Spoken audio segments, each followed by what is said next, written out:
আমাদের দেশে বর্তমান সরকার কর্পোরেট শাসননীতি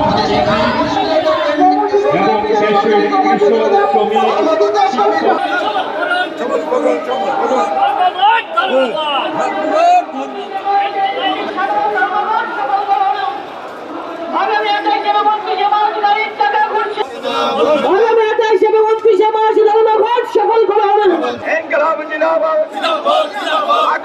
শ্রমিক গাড়ির টাকা ঘুরছে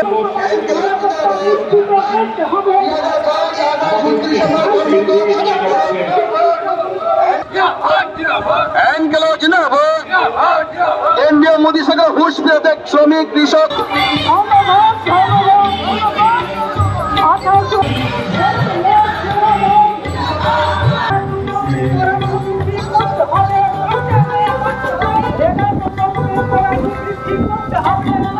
central government employees, state government employees সহ শিক্ষক কর্মচারী সমস্ত সংগঠন এবং বিভিন্ন সেক্টর ভিত্তিক যে ফেডারেশনগুলো আছে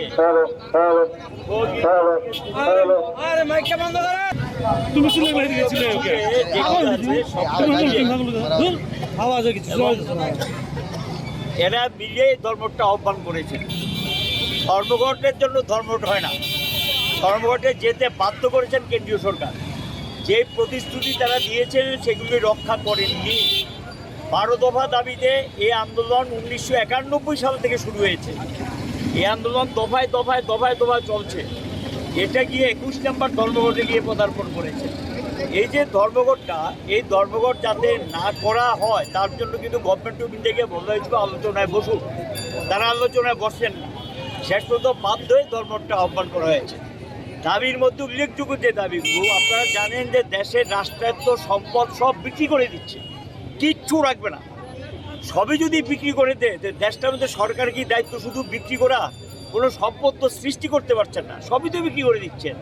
এবং প্রতিদিন জিনিসপত্রের দাম বাড়ছে, সেই জায়গাতে কোনো পদক্ষেপ নিচ্ছে না। এই তো গ্যাসের দাম বাড়িয়ে দিয়েছে, ডিজেলের দাম বাড়াচ্ছে, পেট্রোলের দাম বাড়াচ্ছে, ভোজ্য তেলের দাম বাড়িয়েছে, মানুষের আবিশ্বাস উঠে গেছে। কিন্তু সেখানে দেখা যাচ্ছে এগুলি বাজেটের ঘাটতি কমানোর জন্য সাধারণ মানুষের উপরে, আমজনতার উপরে ট্যাক্সও বসিয়ে বড় লোকদের ট্যাক্সটা ছেড়ে দিচ্ছে। তো এটা আমরা মেনে নিতে পারি না। এবং সমস্ত ক্ষেত্রে যে স্কিম ওয়ার্কাররা আছে এদেরকে রেগুলার করছে না, এদের বেতন বাড়াচ্ছে না, এদেরকে দিয়ে সমস্ত কাজ করাচ্ছে। যেমন ICDS, তারপর মিড ডে মিল ওয়ার্কার, সমাজের সমস্ত কাজ তাদেরকে দিয়ে করায়, কিন্তু তাদের মজুরি বৃদ্ধি করছে না। আমরা এটা মেনে নিতে পারি? মেনে নিতে পারি না। এটাও দাবির মধ্যে আছে। এবং শ্রম আইন 44টাকে পরিবর্তন করে 4টা কোডে পরিণত করেছেন। এই যে 4টা কোডে পরিণত করেছেন, এটা সম্পর্কে মানুষের অবস্থাটা কী দাঁড়াবে? কী বলবে মানুষ? এখানে তো কোনো অধিকার নেই, ছাঁটাই করার অধিকার মালিকেরাতে তুলে দিয়েছে। কাজ পাওয়ার যে অধিকার ছিল সেটা থাকবে না, কাজের ঘন্টা থাকছে না, এবং কোনটা কী হবে, আইনটা কী হবে, কী ঠিক করবে, সব ক্ষেত্রে আগে করতো সরকার, এখন কোডে ঢুকিয়ে দিয়েছে, বিধিতে ঢুকিয়ে দিয়েছে, এখন করবে মালিক। তাহলে একটা শ্রমিকের ভাগ্য কি সবটা মালিকই নির্ভর করবে? তার জন্য দেশে কোনো আইন থাকবে না। এবং আইনি যে সুযোগগুলি ছিল সেই সুযোগগুলো সবগুলো শেষ করে দিয়েছে।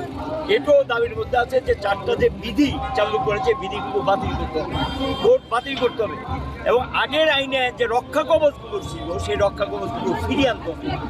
তারপরে বিক্রি বন্ধ করতে হবে রাষ্ট্রায়ত্ত সম্পদ, এবং জিনিসপত্রের দাম কমাতে হবে।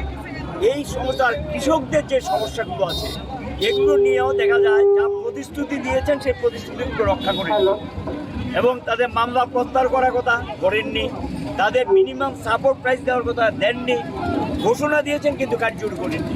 সবটা মিলিয়েই আন্দোলন। এই আন্দোলনে শ্রমিকরা যেমন আছে, পাশে কৃষকরা আছে, আবার কৃষকের আন্দোলনের পাশে শ্রমিকরা আছে।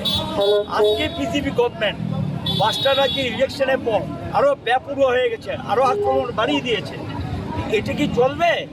এটা পরিষ্কার আমরা বিজেপি সরকারকে বলতে চাই, দেশের এই দিশা ঘুরাবে শ্রমিক কৃষকের ঐক্যবদ্ধ আন্দোলন।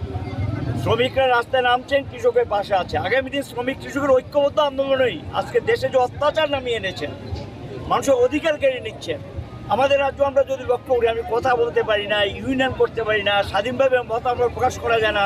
কোথাকার উত্তরপ্রদেশের রেজাল্ট আউট হয়েছে, এখানে শ্রমজীবীদের বাড়িঘর ভেঙে দিচ্ছে। আমি তো সেই দিন দিল্লি এবং উত্তরপ্রদেশে ছিলাম, 10 তারিখের রেজাল্ট আউট হয়েছে, ওইখানে তো কোনো ঘটনা নেই, এটা বাজির আওয়াজও তো শুনিনি। আর ত্রিপুরার যে কি অপরাধ করেছে, এখানে বাড়িঘর ভেঙে দিতে হবে। এখানকে গণতান্ত্রিক অধিকার বিপন্ন, ট্রেড ইউনিয়ন করা যায় না, দাবি জানানো যায় না, কথা বলা যায় না, যে সুযোগটা ছিল সেটাও কেড়ে নিয়েছে। এটাও আমাদের দাবির মধ্যে যুক্ত করেছি যে এটা চলবে না। এই যে স্বৈরশাসন চলছে, অগণতান্ত্রিকভাবে মানুষের উপরে যে সমস্ত স্বৈরশাসন চাপিয়ে দিয়েছেন, এটার বিরুদ্ধে আমরা মানুষকে প্রতিবাদের সংগ্রামে সামিল করতে চাই। আমরা দৃঢ় বিশ্বাস আছে, ওরা যাই করো, মানুষ এই পরিবর্তন আনবেই।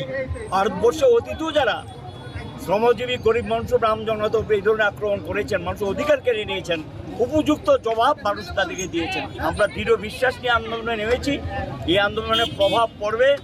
আমরা আশা করি যে এই ধর্মঘট যেটা আহ্বান করা হয়েছে, সেটা মানুষ ব্যাপকভাবে সাড়া দেবেন।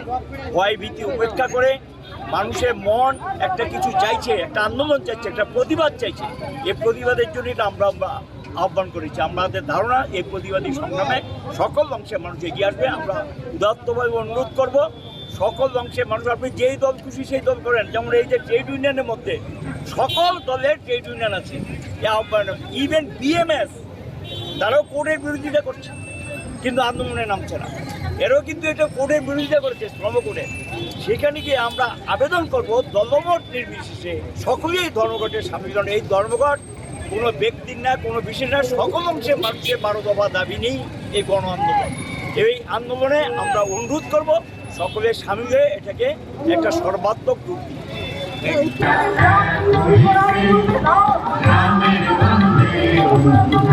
ধন্যবাদ।